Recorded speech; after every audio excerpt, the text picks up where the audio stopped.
Antonia, I wanted to say a special thanks to you in the name of the whole CrowdFarming team, because I know that you personally were very hesitant to do this podcast with us, because you're actually, as we say in German, sitting between two stools. You're the daughter of dairy farmers and the friend of a lot of vegan colleagues. You have lots of vegan friends as well. So it is a very tough decision or like a really tough position to be in, and a very tough position to defend. And it feels like no matter what you say, you're going to be offending someone talking about such a complex and controversial subject as animal husbandry, right? Yeah, I think in general, in the internet, in media, in startups, and at crowdfarming, it's much easier to be on the vegan side, and there's also many arguments. But I'm farmer at heart, and I grew up between cows, so I see the place that animals have in agriculture and that we need them to develop a sustainable future agriculture. Then it's up to each consumer's decision to participate in the consumption of the products, for sure. And I feel with all of the sides, I see the arguments. Yeah, and it's difficult to find a good, sustainable way in between to combine both sides and find a way for the future. And that is the discussion we are having in this podcast. It's touchy and it makes me nervous, for sure. Well, thank you for your bravery. Hello, everybody, and welcome to a new episode of What the Field. I'm Emmeline. And I'm Chris. Hi, I'm Antonia. So Antonia is actually one of our very own agronomists, one of the team members that works directly on the field with our farmers, specifically in Germany and Austria. Mm-hmm. And Cristina, or Chris, is our director of sustainability, who might already be familiar to you from previous episodes. Maybe. So today, we're all crowdfarming internals, basically, exceptionally, to talk about animal husbandry and why we sell cheese. And the reason why we want to do that is because we actually receive quite a lot of questions from customers or even people who are interested in buying at crowdfarming, who have several doubts as to whether this is sustainable, what's the difference between the cheese at the supermarket and the cheese that you buy at crowdfarming, etc. So this is what we're gonna talk about today. So Chris, and also Antonia, of course, if you want to comment, the famous and probably most frequent question, it's not even a question, but it's almost an accusation that we receive, is that it is not sustainable, or how can we call ourselves a sustainable company and at the same time sell cheese? What do you say to that? Okay, so first of all, I would say that the way we see sustainability here at crowdfarming is not black and white. It's a lot of things we can say this is not sustainable for us, but there's a lot of nuances and gray areas in a lot of things. So the way we have decided for now to look at this cheese thing is that not all of our crowd farmers are vegan, and we want to provide to those crowd farmers that are not the option to eat and buy cheese, knowing where is it coming from and who's producing it, and within the crowdfarming standards of both sustainability and fairness to the farmers. And that's why we have a team like Antonia's to actually go to each farm and study it in a case-by-case scenario. Then going into, I guess, the most typical questions that we get asked about sustainability, and then we will get into other topics, but are emissions and water. Exactly. In emissions, it's true that livestock, it's a big part of food emissions. So if food emissions, it's around 25% of the total emissions that we have in the planet. Livestock, fishery, and crop production for those that livestock, it's around 30%. So that's a lot. Mm-hmm. But within livestock, we have different things. We have production for meat, we have production for dairy, and we have a lot of different ways of farming.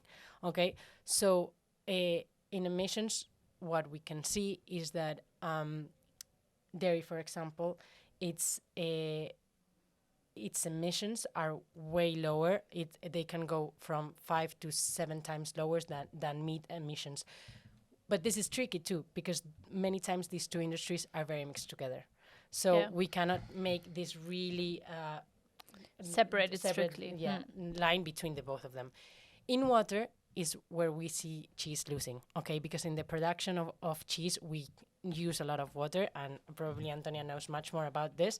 But it's true that to produce the same amount of cheese than of regular milk, we need to use at least like 9 times more water and twice the water we need for a kilogram of meat. That is true. But depends on the type of meat, right? I heard that Of course, inside cows of this, meat versus pork does need a lot more water even than cheese, right?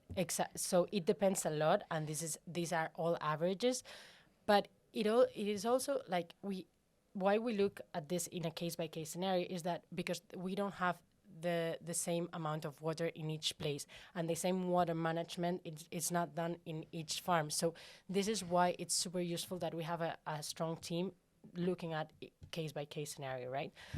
Also, we're looking at how this part of farming is not sustainable, but now more and more we're hearing about the term regenerative farming. And regenerative farming does the opposite. It uses livestock to actually retain carbon in the soil and drive it the other way around. So once more, we have to look at it. What we have decided for now is that we are going to sell cheese, and we're going to review this. We have the responsibility, because we have the direct connection between farmers and consumers, to raise awareness, to let them know the impact of their decisions, that we are responsible of how we produce with people like Antonia, and how we consume. And it's maybe it's not only about what we eat, that of course is super relevant, but also how much we eat. How is it being produced? And that's what we're trying to raise awareness about. Yeah. Okay, great. Long answer. No, but it's a complicated topic. And maybe I would like to add that comparing the water footprint of milk to the water footprint of cheese, by definition, it has to be much more, 9 times more, 10 times more, as you said, because cheese is basically the concentrate of milk. It's the concentrated version. So with each kilo of cheese, you're eating 10 liters of milk. Okay, that's actually quite logical, but it's true that you don't we necessarily think about it that way, yeah. There's a lot of ways to compare this, like caloric comparison. So it's a lot of nuances within the topic. Yeah. Units. Okay, so Antonia, as Chris already mentioned, you are working with the farmers and you see different farming methods, and I would like to get into that. Like, you are yourself, maybe we should mention this to our audience as well, who doesn't know, the daughter of dairy farmers. So you grew up on a dairy farm, so you're really I would say embedded almost naturally into this environment. You've seen dairy farms all your life. Now you work with dairy farmers, among others. And so I wanted to ask you, for you, from what you've seen, what's the difference between crowd farming farmers and regular farmers, let's say? Well, you start off with a very easy question. No. Yeah. I mean, it's true that I'm in the privileged position to really know firsthand each farmer that we're working with in the CrowdFarming network.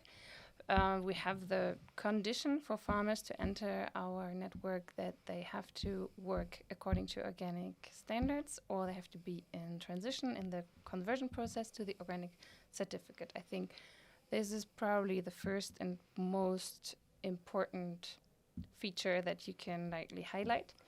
What does that mean for the dairy sector? Yeah. Being organic or not organic? Yeah, being organic or not organic means basically you can sum it up to a couple of very important points. Each animal has more space, be it inside the barn or outside the barn. Each animal has to have access to an outdoor space. It can just be like a paddock where they can just run around, or if nature environment, the farm and all the conditions around allow it, it's usually a green meadow as we imagine it. That's space, access to outside area, restricted and very controlled limited use of medication, which much more follow-up and more waiting period. And then there's a big part of control and regulations on the feed. Usually a higher percentage, depending on which extra organic private label you add on top of the European label, a high percentage of the feed has to be farm grown from the farm where the animals live on, and in the remaining feed that is bought from outside, external feed, there can't be any GM sources, plants inside. For example, soy is an important part of concentrate feed for milk production, and in organic farms you can't have GM soy in the feed. Okay, So just to it can clarify, be you're talking about genetically modified. Exactly. When you GMO, say GMO, yeah, perfect. Probably most people know, but in case someone doesn't. No, you're totally right, sorry. Okay, so this is one aspect, right? So farmers of crowd farming, I think this goes for, or I know that this goes for all of our farmers, not just for the dairy farmers. They have to be either organic or in transition to organics, already applying organic standards. There might be, at least with the German, Austrian farmers I work with, there might be one exception maybe with a farmer who has different other labels but not the organic one. But these are really audited exceptions where we went personally to the farms as to all other farms. We looked at the practices. I validated that it works the farm works according to organic guidelines and even far beyond. So there's always this farmer and crowd farming relation and direct check. Okay. And then on the other hand, I mean, there's enough people who do say organic is not necessarily sustainable. It's arguably more sustainable than conventional, but kind of also depends on whether the farmer has a really big farm, if it's a family-owned business, etc., and the concrete practices applied.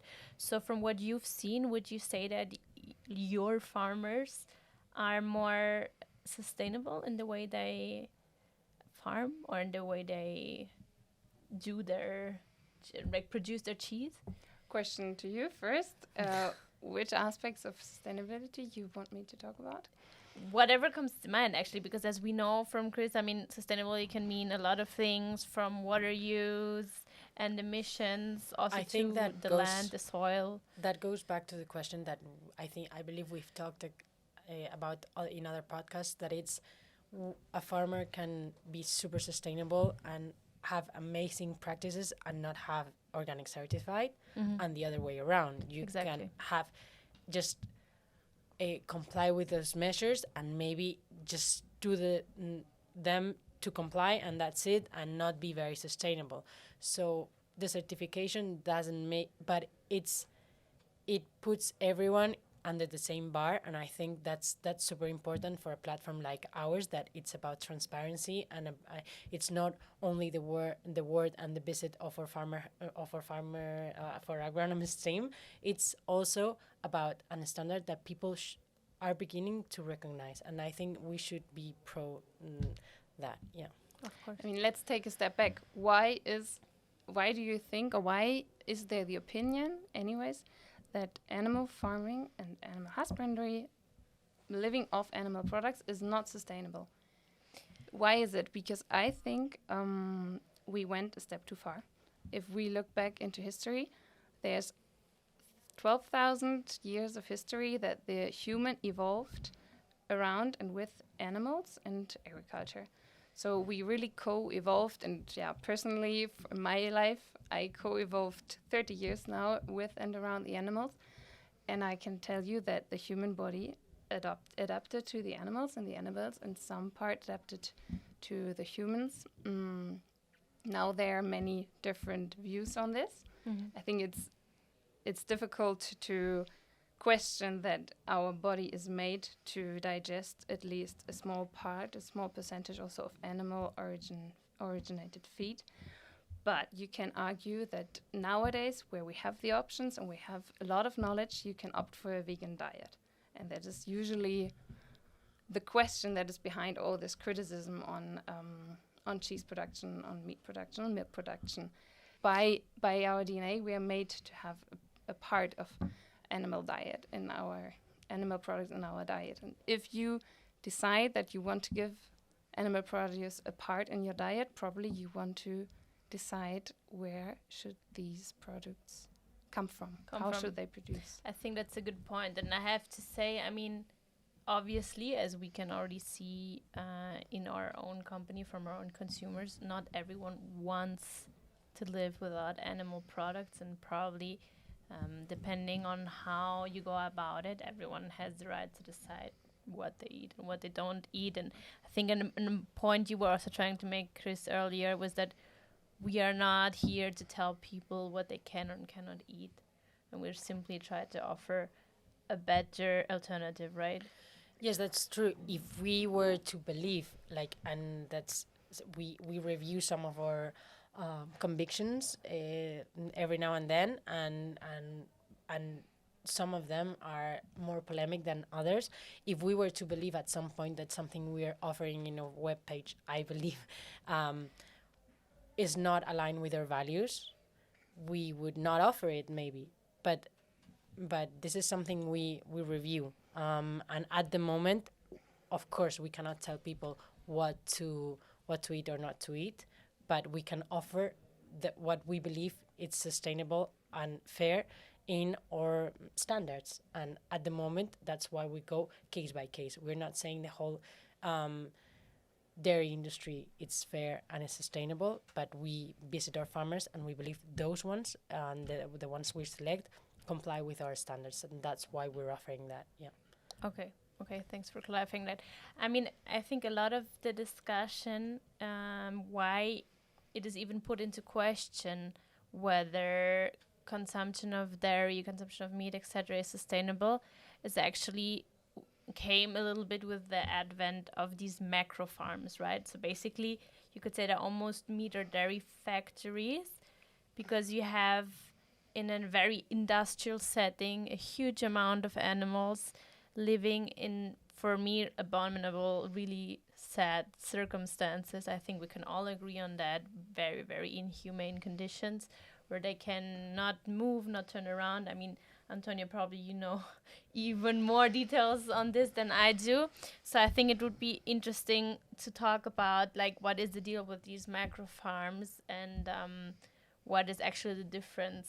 Important. I think most consumers would agree, especially in Europe, because we still have the old agricultural landscape in mind. Yeah. And we have the pictures and we know how a family farm looks like, because luckily we're in this lucky situation that in Europe we still have a lot of family farms, and we would like to eat food that comes from family farms. Yeah. But as you said, in the last maybe 50 years, more and more factory farms that are not family run were coming up, and their conditions are different. They're more profit driven. It's not the owner who stands maybe in the barn, works with the animal, but the owner is behind the desk and is managing. So there are structural differences. They also don't give as much value to rural life, to village, to communities, and they have environmental and animal welfare issues. And here we have to start separate and thinking in two lines when we talk about sustainable animal husbandry. The consumer has two main issues with animal husbandry, which don't always go hand in hand, which is animal welfare and then environmental sustainability, like, for example, water footprint, Cristina talked about, land usage, and emissions, greenhouse gas emissions.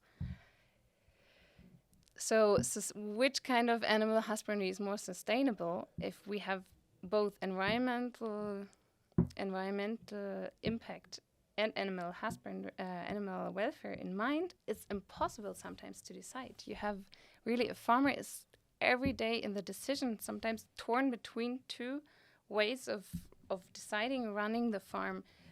Do I prioritize animal welfare above all? Or do I prioritize environmental sustainability, reducing my my greenhouse gas emissions, the animal emissions, to the most possible? Do I want my pig locked up in a barn so that the greenhouse gas emissions from the pig and from the slurry don't get outside the barn? Or do I want to open up the stable, bring light and air into the stable, have the animals, the cows, the goats running outside, inside, depending on the weather, but then also free flowing of the emissions to the atmosphere. With the quantity of animal products, of cheese and dairy that we consume right now, we triggered the rise of factory farms, of huge farms. And there we have a multiplication of greenhouse gas emissions and other negative impacts. If we take a step back, which is what I think, which is my take, my opinion on animal husbandry, if we take a step back, slow down, consume a little bit less, and look behind the product that we want to consume, we can push it back into family farms, smaller quantities, less animals, a farmer who cares for the animal. Like I lived my whole life, my father, my mother, my sister, they wake up every day, they stand in the barn, they know each animal, they know its strength, its weaknesses, its history, whether it's a curious cow, whether it's an annoying cow, whether she's shy, whether she is loves to cuddle. And they live for the animals, with the animals. I think this is the type of farms that we want to have, but then we need to slow down with our consumption. I'm very sure. Yes. At the end, we're just or the market is just responding to demand. That's I guess it has to be said not to excuse these macro farms and the conditions they hold their animals in, but they're at the end of the day responding to an existing demand, which is big quantities of cheap meat, cheap cheese. And it's so emotional, because I can tell you, if you are the owner of the farm, the farmer, and you're still on this size of family farms where you're in touch with the animals each day, so you have to respond to the pressure of the market. You see what is good or bad for your animals. You would like to keep, for example, male calves on your farm because you feel it's better, because you don't want to send them away to a fattening farm where you don't exactly know whether because they are good ones where they're treated fantastic and they're not so nice ones, but it's out of your control. And I talk to farmers every day, and I've gone through it myself. You would love to keep them all and fatten them on your own farm and then sell them. But there's so many limitations, and there's not a good market for it, and you won't get a good price. So maybe then you would have to sell all your cows, because you can't survive. You can't do it all. No. Yeah. Unless the consumer decides to give the farmer a market for it, there's for the moment no way. And I see so many farmers torn between the two sides. It's so difficult. So what is the difference between a cheese that I buy at the supermarket from maybe the supermarket brand, possibly even at a discounter like Lidl, Aldi, and all of these, or just a cheese that I buy from a family farm, for example, from one of your farmers? There's still quite a big amount of many farms in Europe that produce milk and deliver to a very small amount of very, very big dairy plants. Mm-hmm. I know the German market. I know that there are maybe a handful of big, huge dairy plants, big company names. If I would name them, you would probably recognize them directly. And they kind of control the largest share of the milk market. That doesn't mean that if you buy cheese made in one of these big dairy plants, you don't buy cheese made with milk from small, amazing, super cool, fantastic family farms. They are in this network, in this mill. They can't escape, and they deliver to one of these big five, for example. You have maybe a great farm anonymously behind a huge cheese-making factory who dictates the price. So this is the issue, I think. There's a lack of transparency, there's a lack of knowledge, and it's just an usually quite boring standardized product. Difference at CrowdFarming, I only pick farms that not only are family farms, but they also decided to take the second step of milk processing onto their own farm. Mm-hmm. They decided to invest a lot of money and build their own cheese factory, a little Hofkäserei, we would say in German, a little farm cheese factory where they themselves turn their own milk by hand into cheese. not by machines, completely machine driven as you would have it in one of the big dairy factories throughout the land, but by themselves, the husband, the family, or some few employees that they really. I've been there. I've been in the cheese factories. It's in these small farm cheeseries. It's amazing. They really bring the milk in. Sometimes it's not even cooled down after milking. They directly add all the what's lapped called in English, the rennet to it. Then they cut the cheese. Then as soon as it thickens up, they fill it into the small molds by hand.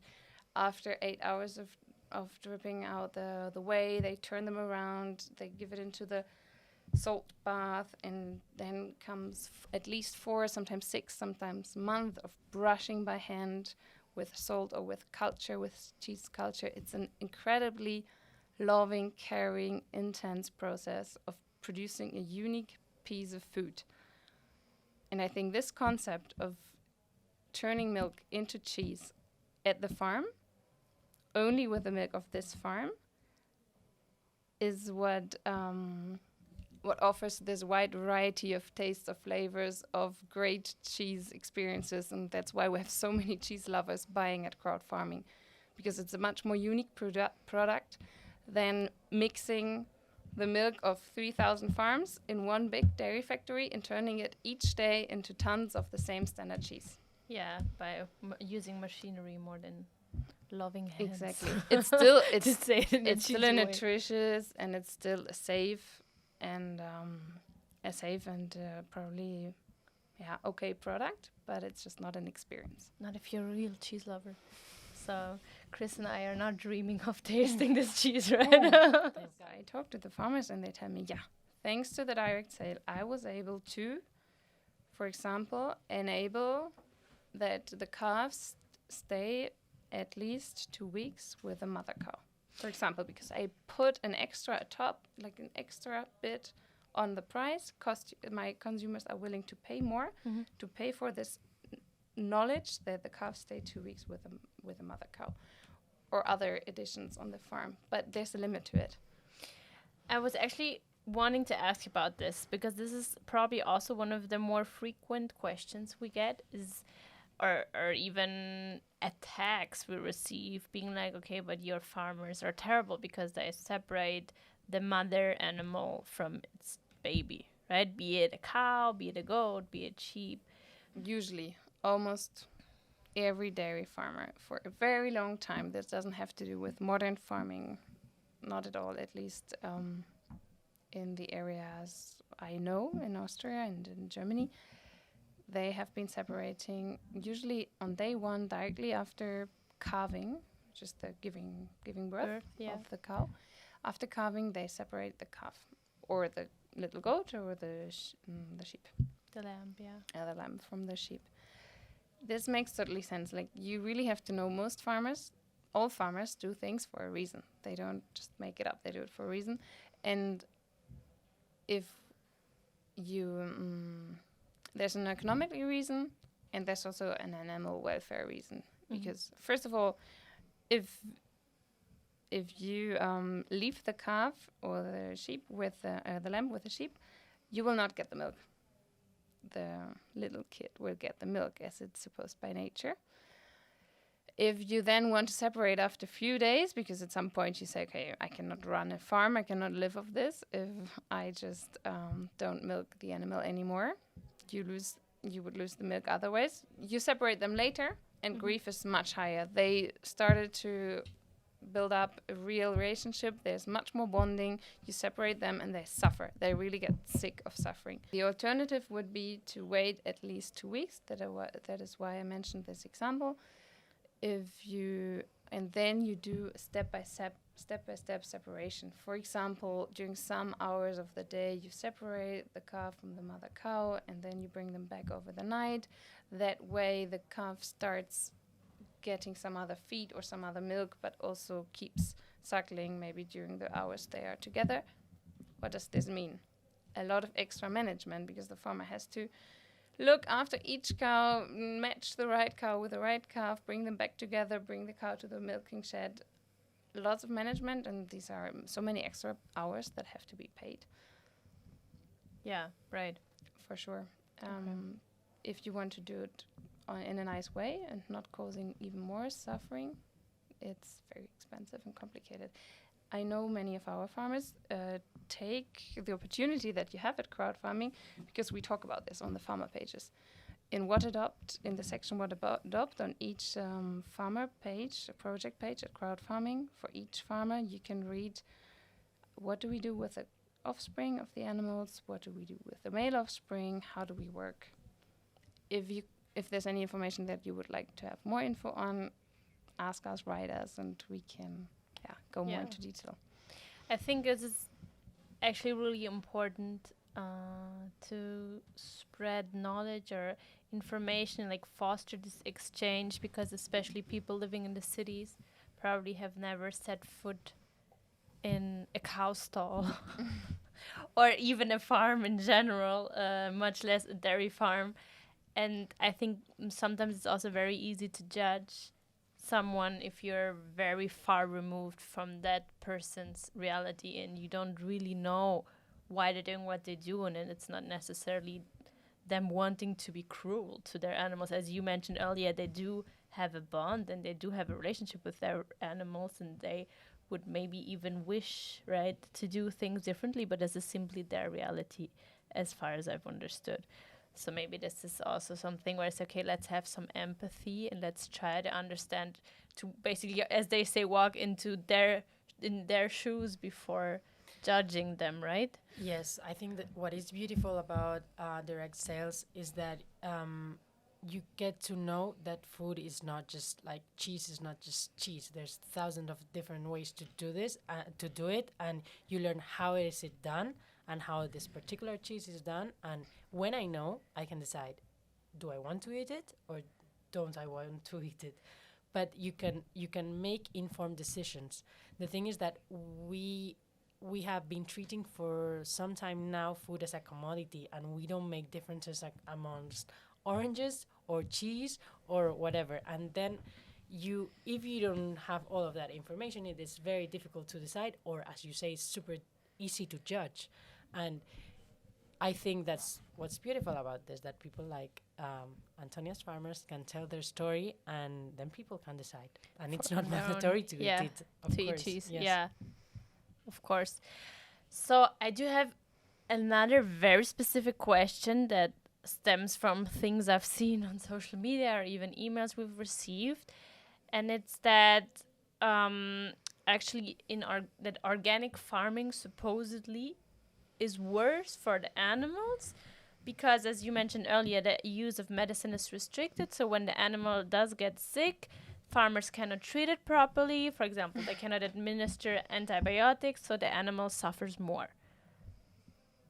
They say. Okay. What do you say as the agronomist here? According to everything I've seen and according to how far I know the regulation, this is absolutely not true. So you can, of course, to treat an animal well, use antibiotics in organic farming, according to the European framework for organic agriculture. Mm-hmm. There is stricter regulations on how often you can use it in the lifespan of an animal, and if you have, for some reasons, use it more often than it is allowed in a year, for example, you have to separate this animal from the organic production and sell the produce for a while as conventional. What does this make to the farmer? What does it do to the farmer? It provokes that the farmer is more careful with the animal, tries to prevent disease as much as possible. And if there's a disease, which will always happen, as it happens with humans, as it will always happen with animals, and an animal has a value, so you want to protect its life and you will consider medication, but the farmer will consider different medication first. The farmer will think about alternatives, maybe even natural remedies. It's like alternative medicine for animals. Exactly. I mean, humans do it too, right? The same thing. And then if it doesn't work, or if it's a severe case, up to the farmer's decision, he or she will use antibiotics for the animal. And then in organic agriculture, you have a twice as long waiting period to start using and selling the milk, for example, in dairy farming, again, as in conventional farming. This is a precaution so that we don't get antibiotic residues, that we don't take up antibiotic residues in our food as humans and the milk. It's already quite strictly controlled in conventional dairy farming, but then there's just an extra security margin, a doubled up time Like period even in stricter. organic. Yeah. Okay. We do have national labels. In Spain, for example, is ENOR, Bienestar Animal. In Germany, it's, I think, Tierwohl.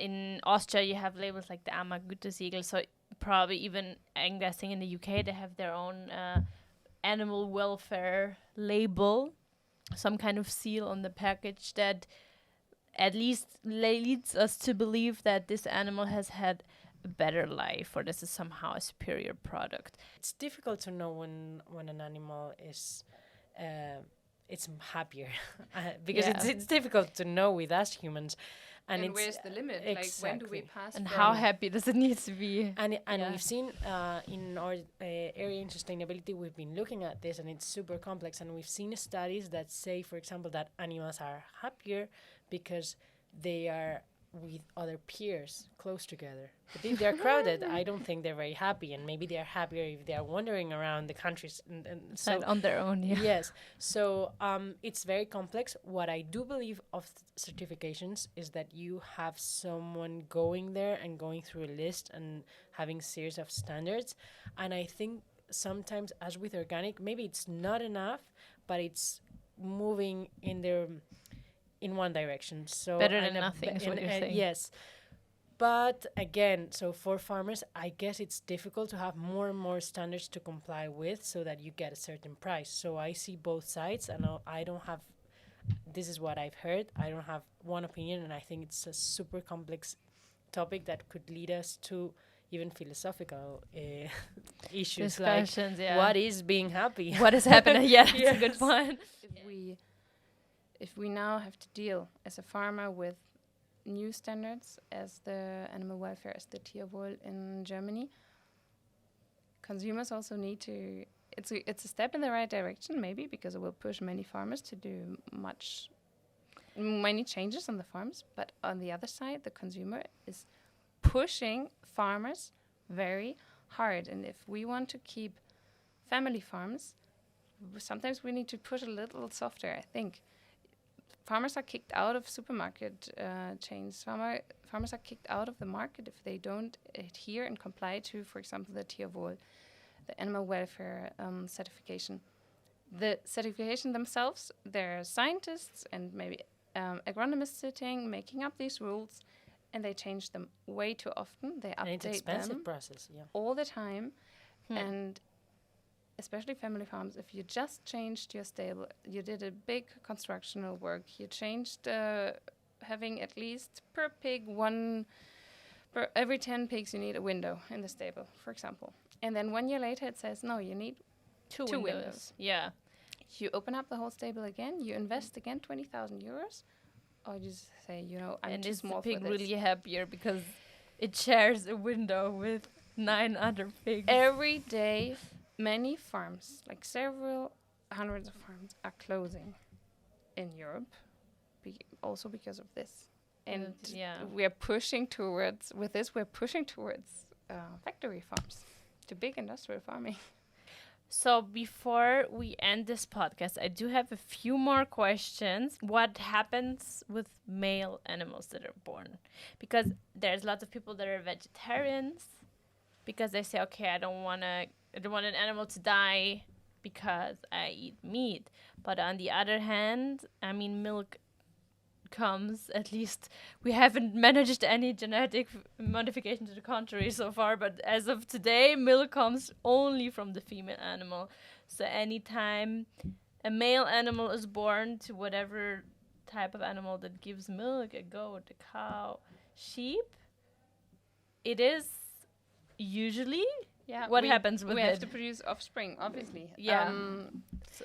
You have the life cycle in the dairy herd, which is very, very close to nature, because if these animals live outside in nature, there's always a male around. So they do the keep some of animals- them. It's not they're not all sent No, not- to like not the all. slaughterhouse. No, I'm sorry. You got me wrong. I mean, in a dairy herd, Yeah. we work with the reproduction cycle, with a very close reproduction cycle. That means female animals, goats, cows, sheep, have to get pregnant. They're in gestation, they're pregnant for a couple of months, then they give birth to the offspring, and that is why they produce milk. Logically, yes. This milk is what we live from as humans. Outside in nature, they would do the same thing, because there's always a male around to inseminate, Yeah. and they would always be pregnant as well. The only difference is if a cow in nature does not get pregnant anymore because she's too old, too sick, and fertile, she can probably just carry on with her life in the herd, and sometimes she dies, which is more difficult in dairy farming because of the economical aspects, and the farmer cannot always afford to keep a weak cow that doesn't get pregnant anymore. Cows eat a lot, so Yeah, There's they're no way. expensive. And some Yeah. farmers, I know, they try to keep them. do we They have any try to farmers? find, Do we have any farmers that do that? Do you know them? I know personally? that, for example, Ramona from the Alps, they are producing mountain cheese, Allgäuer mountain cheese. She's trying how to keep the animals. Many cows she already kept on the farm, but she says, "Yeah, it's so difficult. It's so expensive. How can I And you need the can I space really also. can I really raise the price of my cheese so much?" So she's doing efforts. Linda von Bauer-Freigeist, she's constantly thinking about these processes. Same thing with the calves. More or less 50% of the calves will turn out male. This is law by nature. Yeah. The female calves, they come in handy because you can use them to either enlarge or substitute other animals in your herd. Because at some time, if always animals dying, dropping out, you keep the female calves, you raise them up, you keep them in the herd, or you can sell them to other dairy farmers. Male calves are usually, they don't give milk. You don't want to keep them on the farm. So you have two options. You keep them for meat production on your own farm, or you sell them to a fattening farm. Both options are done, but it's just not as easy for a dairy farmer as it is for a fattening farm to keep these animals. They have to find solutions. They have to find a way to commercialize that meat also as organic, and there's not as much market demand as it is for the organic milk. Talk to Linda von Bauer-Freigeist, go and visit the farm, try the cheese, and talk with her, because she's working on a concept how to keep the brother calves, as she calls them, the male calves on the farm. If you have a good idea, if you know how to commercialize the cheese, paying also the brother calves inside the whole farming concept, then we'll be really happy, because we're thinking about it a lot. Well, now that we're at the end of this, thank you so much, Antonia, for this explanation, and that we've talked about these more difficult topics. And there's enough people saying, okay, but if this is the situation, then wouldn't it be just better in this sense of like avoiding animal cruelty, whatever that means to you, to not have animals at your farm and to not produce cheese at all, which is obviously a very fundamental, very philosophical question.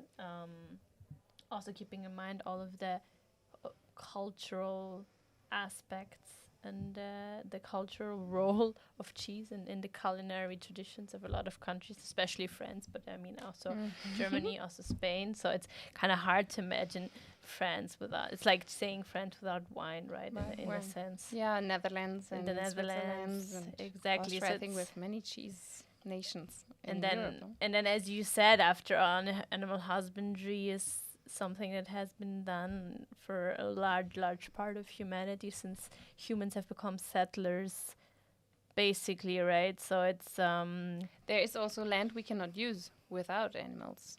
exactly There's marginal land, not so fertile land, vast grasslands, and we have the amazing help of ruminants, which are sheep and goats and cows that can eat grass and turn it into delicious cheese. Otherwise, we would just not use these lands. It's an Or important even point. there in our founder's farm, Naranjas del Carmen, the orange farm, he now has sheep grazing between the orange trees.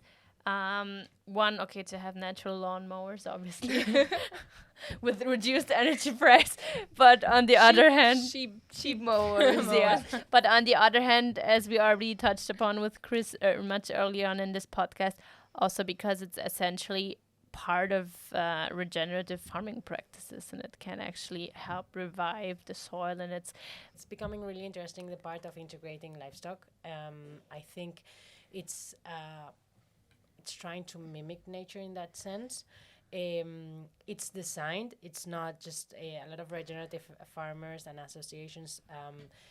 When we talk to them, they tell us, like, people think like regenerative agriculture is just living nature to be, and it's not like that. There's a lot of study need to be made, and you have to be a true expert of how it works, and it's not just pushing the sheep in there and just because they can destroy your trees or things like that. So it's very well designed so that it gets to a balance where everything is working, and it's driving a lot of beautiful things of, for example, farmers of agriculture and livestock coming together and mixing both their parts, and one has some grass to feed on, and the other one gets compost and things like this. And I think this symbiosis is super beautiful, and it can be very powerful. I mean, at the end, they're also fertilizing the soil in a natural manner. You don't have to use artificial fertilizers. Yeah, we might even run out of synthetic fertilizers at some point, or they get very expensive. Also, they already are, right, with the crisis, in the current inflation. Okay, so one very last question: what do we need to do to make the sector, the livestock sector or animal husbandry, more sustainable or more ethical? Like, you can pick an aspect. Maybe you get the sustainable question, and and Antonia gets the animal welfare related question. I think it's about information, knowing the source, and maybe reducing how much you eat, because a lot of many times the question with all of this is, if we stop eating it, if we only eat organic, it's too pricey, there's not enough for all, things like that. So step by step, like, try moving that way, know the source, and maybe you shouldn't eat so much cheese across the week. Maybe it's limiting your portions and seeing how much you eat and buying it from a source or an organic source. And I think it's becoming more and more fun for people to get to the source of what they're eating, and even restaurants are moving into that. And I think cheese is it's in the same trend. So yeah, I would try different cheeses, like research where it comes from, know the source, and go visit. I think what's amazing about direct sales, not only CrowdFarming, but farmers market, whatever, it's that you get to see with your own eyes what's happening. And I think that's where you get your sense of, this I don't like what's happening here, this I have a good feeling really about like something or not. So I think it's going back to the source a bit. Wow, I like that answer. Antonia, can you top that? I cannot top that. That was amazing. Go out and talk to farmers. Like, really open up your mind. There's such a strong debate between environmental protection, nature protection, or agriculture. And we need to find a way how to do it at the same time, because we cannot afford to stop agriculture. We need food, and we cannot afford to not protecting our environment. So we need to find a way to doing both things at the same time on the same surfaces. And we need to build together a new, more creative, more sustainable farming system, animal husbandry system. Go out, talk to the farmers, get their opinion instead of blaming them for what is happening, because there's many things going wrong, but there's so many things going well. meet the farmers or digitally at CrowdFarming, or meet them next door and support the ones that you like. I think that's a very nice answer too. And at the end of the day, probably maybe this is what might actually be wrong with the whole debate of vegans versus non-vegans, of environmental protection NGOs versus big companies. Maybe we should actually go ask the farmers, what do you need to do better? What do you need for this to work out, both for environmental protection and also maybe even animal welfare? So we don't really do that, I feel, in the whole debate in society. No one is asking the farmers what do they need to do better. There's just people criticizing and people defending. And giving them a list of things to comply, for sure. And I think with this, we're not saying you should eat cheese and eating cheese is good. I think it's about making conscious decisions, like know how it is done and then decide if you align with that or not. Yeah. Okay. Well, thank you very much for being with me here today, Chris and Antonia, for taking Was the a time. pleasure. Thank you very much. And thank you so much to our audience for being with us for another episode, having the patience of listening through all of that. And yeah, we hope you enjoyed this little field trip into the world of animal husbandry and why we sell cheese. Until next time, bye.